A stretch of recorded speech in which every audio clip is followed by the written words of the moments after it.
I think what is needed now from the United States, which has imposed sanctions on Ivanishvili. ჩემი აზრით, დღეს ამერიკის ხელისუფლებისგან, რომელმაც უკვე დაუწესა სანქციები ივანიშვილს და ასევე ევროპელი პარტნიორებისგან საჭიროა მეტი სანქციები იმ პირებზე, ვინც პასუხისმგებელია სიტუაციის გაუარესებაში. Prime Minister Kobakidze. მათ შორის საჭიროა სანქციები კობახიძესა და არაკანონიერი გადაწყვეტილების მიმღებ მოსამართლეებზე. იქნება თუ არა ვაშინგტონის შემდეგი სამიზნე ივანიშვილის პრემიერი კობახიძე და მოსამართლეები. ამერიკის სახელმწიფო დეპარტამენტის ყოფილი მაღალჩინოსანი დამატებითი სანქციების აუცილებლობაზე საუბრობს. დევიდ კრამერი TV პირველთან ინტერვიუში ოცნების მმართველობას საგანგაშოს უწოდებს და თვლის, რომ ტრამპის ადმინისტრაციასთან ურთიერთობების დალაგების რესურსი ივანიშვილის პარტიამ ამოწურა. At this point, given what the Georgian Dream government has done, it'll be very difficult to see an improvement in. ფიქრობ, საქართველოს ხელისუფლების ნაბიჯებიდან გამომდინარე, ძალიან რთული იქნება საქართველოსა და ამერიკას შორის ურთიერთობების გაუმჯობესება. მინიმუმ ხელისუფლებებს შორის თანამშრომლობის აღდგენა.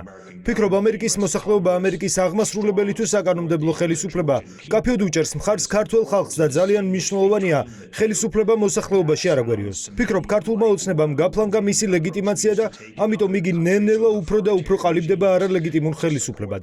სანამ ასეთი ვითარებაა ქვეყანაში, მე ვფიქრობ, რომ ურთიერთობების გაუმჯობესება იქნება ძალიან რთული. ამერიკელი დიპლომატი, რომელიც ბიძინა ივანიშვილის რუსულ ზრახვებზე ჯერ კიდევ რამდენიმე წლის წინ საუბრობდა, ახლა კიდევ უფრო დარწმუნდა, რომ მოქმედების დროა და სანამ პარტნიორები ფიქრობენ, ქართული ოცნება ქვეყანაში ავტორიტარულ მმართველობას ოფიციალურად აფორმებს. გამოსავალი ამ კრიზისიდან ახალი არჩევნებია, ფიქრობს ჯორჯ ბუშის საპრეზიდენტო ინსტიტუტის დირექტორი, თუმცა აქვე განმარტავს, რომ ივანიშვილის მმართველობის პირობებში საარჩევნო პროცესი ნდობას ვერ დაიბრუნებს.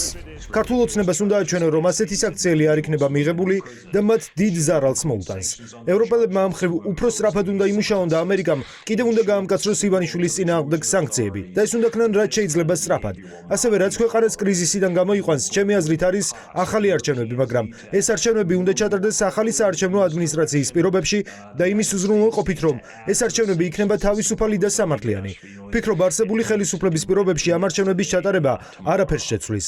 მე ნამდვილად მიმაჩნია, რომ ახალი არჩევნები იქნება საჭირო, მაგრამ ჯერ საქართველოში უნდა შეიქმნას ისეთი გარემო, სადაც კენჭისყრის პროცესის მიმართ ეჭვი არ იქნება და ნდობა გაჩნდება, რომ არჩევნების შედეგები ასახავს საზოგადოების არჩევანს. საქართველოს მიმართ ამერიკის მომავალ პოლიტიკას ის დოკუმენტი განსაზღვრავს, რომელმაც წარმომადგენელთა პალატის სრული უმრავლესობის მხარდაჭერა უკვე მოიპოვა და ახლა სენატში კენჭისყრას ელოდება. ვაშინგტონიდან მკაფიო გზავნილები მოდის, რომ მეგობარი აქტს კანონმდებლები საბოლოოდ დაამტკიცებენ. ქართულ ოცნებაში კარგად იაზრებენ, რომ ამ დოკუმენტის მიღება მათი მმართველობის განაჩენი იქნება. ამიტომ თავს ესხმიან ყველას, ვინც კანონპროექტს წარმატებას უწინასწარმეტყველებს. დანეკა ძალიან ბნელი მომავალი უნდა საქართველოსთვის, როგორც ჩანს. რა მოხდება, როგორ როგორ განიხილავენ რა ფორმატში. ეს არავინ არ იცის, არის კი მეგობარი აქტი, რომელსაც თქვენ მეგობარს უწოდებთ.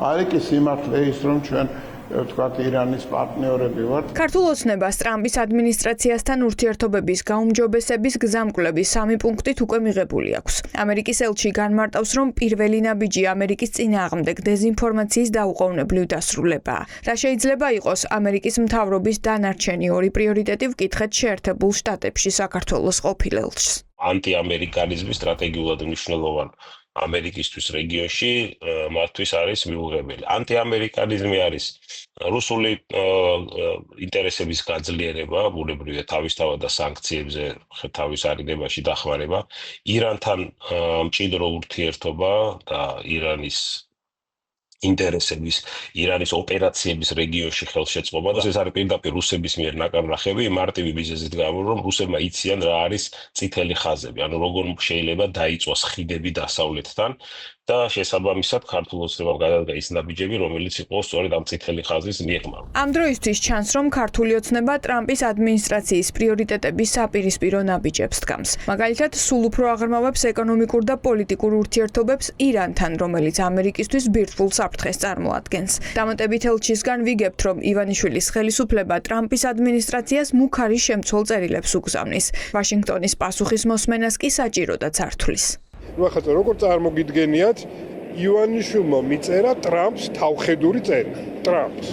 ხო, რომელიც როგორ რეაგირებს თავხედობაზე, მე მგონი ყველამ ვიცი და შესაბამისად ნაკლები შანსია რომ აქედან რამე გამოვიდეს, თუ საერთოდ ნულოვანი შანსი არა და პასუხი, რომლის მიღებაც ივანიშვილს შეეშინდა სავარაუდოდ და სწორედ იმიტომ არ შეხვდა ელჩ დანიგანს, არის ძალიან მკაცრი და რა ფორმებს მიიღებს. ამას ჩვენ უბრალოდ შეგვიძლია დაველოდოთ. კარგი რომ არაფერი იქნება, ამაში დარწმუნებული ვარ. ბიძინა ივანიშვილმა, ოცნების მთავრობის დე-ფაქტო ლიდერმა, პირადი ინტერესები სახელმწიფო ინტერესებზე მაღლა დააყენა. ეს არის შთაბეჭდილება, რომელიც რობინ დანიგანმა ამერიკის ახალ ხელმძღვანელობას უკვე გაუზიარა. ახლა ჯერი სახელმწიფო დეპარტამენტზეა, როგორ უპასუხებს ოფიციალური ვაშინგტონი ქართული ოცნების პოლიტიკას.